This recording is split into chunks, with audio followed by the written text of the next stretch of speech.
କରିଛନ୍ତି ପ୍ରଦୀପ କୁମାର ଦାସ।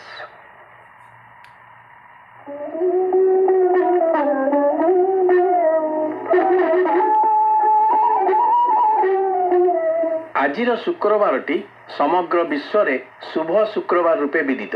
ସାରା ବିଶ୍ୱରେ ତିନୋଟି ଐତିହାସିକ ଘଟଣା ସମଗ୍ର ମାନବ ଜାତି ପାଇଁ ଅତ୍ୟନ୍ତ ତାତ୍ପର୍ଯ୍ୟପୂର୍ଣ୍ଣ। ଆଉ ଏହି ତିନୋଟି ଯାକ ଘଟଣା ଈଶ୍ୱରଙ୍କ ପୁତ୍ର ପ୍ରଭୁ ଯୀଶୁ ଖ୍ରୀଷ୍ଟଙ୍କ ସମ୍ପର୍କିତ, ଯାହାଙ୍କ ନାମରେ ଆଜି ବିଶ୍ୱରେ ଖ୍ରୀଷ୍ଟାବ୍ଦର ପ୍ରଚଳନ ହୋଇଛି।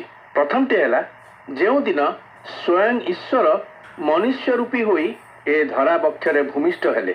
ତାହା ଥିଲା ଏହି ଜଗତ ପାଇଁ ସବୁଠାରୁ ମହାନ ଦିନ, କାରଣ ସ୍ୱର୍ଗର ଈଶ୍ୱର ମନୁଷ୍ୟ ରୂପେ ଆମ ପରି ଦୁଃଖୀ ମନୁଷ୍ୟ ସହିତ ବାସ କରିବା ପାଇଁ ଏ ଧରାଧାମକୁ ଓହ୍ଲାଇ ଆସିଥିଲେ। ଆଉ ସେହି ଦିବସଟି ହେଉଛି ଖ୍ରୀଷ୍ଟ ଜୟନ୍ତୀ, ଯାହାକୁ ବଡ଼ଦିନ ରୂପେ ପାଳନ କରାଯାଏ। ପ୍ରଭୁ ଯୀଶୁ ଖ୍ରୀଷ୍ଟ ଯେ ସ୍ୱୟଂ ଈଶ୍ୱର ଥିଲେ, ଏହା ସେ ତାଙ୍କ 33.5 ବର୍ଷ ପାର୍ଥିବ ଜୀବନ କାଳ ମଧ୍ୟରେ ପ୍ରମାଣିତ କରିଥିଲେ। ପରିଶେଷରେ ମନୁଷ୍ୟର ପାପର ପ୍ରାୟଶ୍ଚିତ ପାଇଁ ସେ କୃଷ ରୂପକ ଯଜ୍ଞ ବେଦୀରେ ନିଜକୁ ବଳି ରୂପେ ଉତ୍ସର୍ଗ କଲେ। ପ୍ରଭୁ ଯୀଶୁ ନିଜେ କହିଥିଲେ, ମନୁଷ୍ୟ ପୁତ୍ର ସେବା ପାଇବାକୁ ନୁହେଁ, ମାତ୍ର ସେବା କରିବାକୁ ଓ ଅନେକଙ୍କ ମୁକ୍ତିର ମୂଲ୍ୟାର୍ଥେ ଆପଣା ପ୍ରାଣ ଦେବାକୁ ଆସିଛନ୍ତି। ଆଜି ଦିବସଟି ହେଉଛି ସେହି ବଳିଦାନର ଦିବସ। ଏହା ଥିଲା ବିଶ୍ୱ ଇତିହାସର ଦ୍ୱିତୀୟ ମହାନ ଐତିହାସିକ ଘଟଣା। କିନ୍ତୁ ଈଶ୍ୱରଙ୍କ ପୁତ୍ର ଯୀଶୁଖ୍ରୀଷ୍ଟଙ୍କର କାହାଣୀ ସେତିକିରେ ଶେଷ ହୋଇଯାଇ ନଥିଲା। କ୍ରୁଶରେ ମୃତ୍ୟୁଭୋଗ କରିବାର ତୃତୀୟ ଦିବସରେ ସେ ମୃତ୍ୟୁକୁ ଜୟ କରି ପୁନରୁତ୍ଥିତ ହେଲେ, ଯାହାକି ମାନବ ଇତିହାସର ସବୁଠାରୁ ଚମକପ୍ରଦ ଐତିହାସିକ ଘଟଣା, ଏବଂ ତାହା ଥିଲା ତୃତୀୟ ମହାନ ଐତିହାସିକ ଘଟଣା।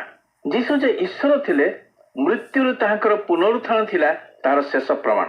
ଯେଉଁମାନେ ଯୀଶୁଙ୍କୁ କ୍ରୁଶବିଦ୍ଧ କରି ହତ୍ୟା କଲେ, ସେ ସମସ୍ତଙ୍କ ପାଇଁ କ୍ରୁଶ କାଠରେ ଝୁଲୁଥିବା ସମୟରେ ପ୍ରାର୍ଥନା କରି ଯୀଶୁ କହିଥିଲେ, ହେ ପିତା, ଏମାନେ କ'ଣ କରୁଅଛନ୍ତି ତାହା ଜାଣନ୍ତି ନାହିଁ, ଏମାନଙ୍କୁ କ୍ଷମା କର।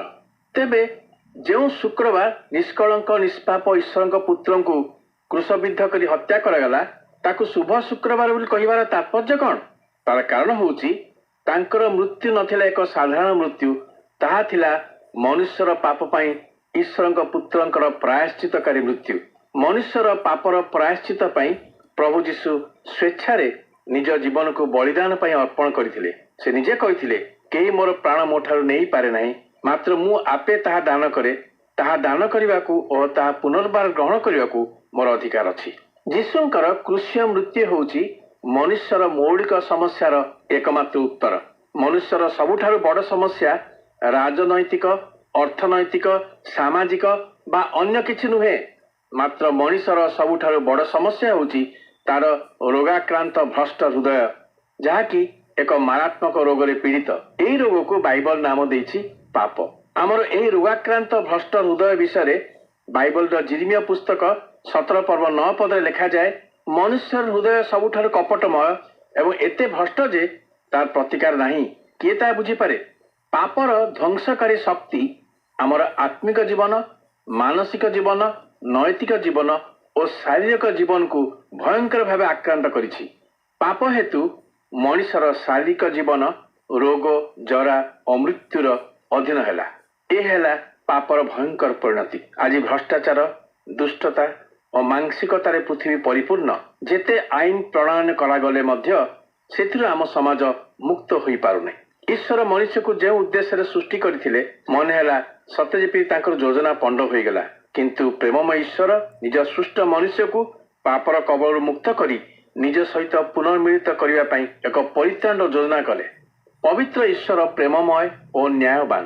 ଈଶ୍ୱରଙ୍କ ନ୍ୟାୟ କହେ ପାପ ପାଇଁ ମୃତ୍ୟୁ ଦଣ୍ଡ ସୁନିଶ୍ଚିତ, କିନ୍ତୁ ଈଶ୍ୱର ପ୍ରେମମୟ ହୋଇଥିବାରୁ ବାଇବଲ କହେ ଦୁଷ୍ଟର ମରଣରେ ଈଶ୍ୱରଙ୍କର ସନ୍ତୋଷ ନାହିଁ।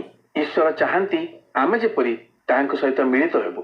ସେଥିପାଇଁ ଯେଉଁ ପାପ ଆମକୁ ଈଶ୍ୱରଙ୍କ ଠାରୁ ଦୂରେଇ ଦେଇଥିଲା, ପ୍ରଥମେ ସେହି ପାପର ପ୍ରାୟଶ୍ଚିତ ସାଧନ କରି ଆମକୁ ତାହାଙ୍କ ସହିତ ମିଳାଇବା ପାଇଁ ଆପଣା ପୁତ୍ର ଯୀଶୁଙ୍କର ପାପଶୂନ୍ୟ ଶରୀରକୁ କୃଷ ରୂପ ଯଜ୍ଞ ବେଦୀରେ ସେ ଉତ୍ସର୍ଗ କଲେ।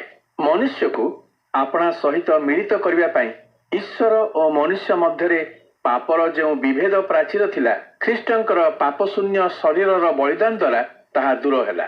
ଯୀଶୁଙ୍କ ମୃତ୍ୟୁ ଦ୍ୱାରା ତାହା ସାଧିତ ହୋଇଥିବାରୁ ସମଗ୍ର ମାନବ ଜାତି ପାଇଁ ଯୀଶୁଙ୍କର ମୃତ୍ୟୁ ଦିବସକୁ କୁହାଯାଏ ଶୁଭ ଶୁକ୍ରବାର।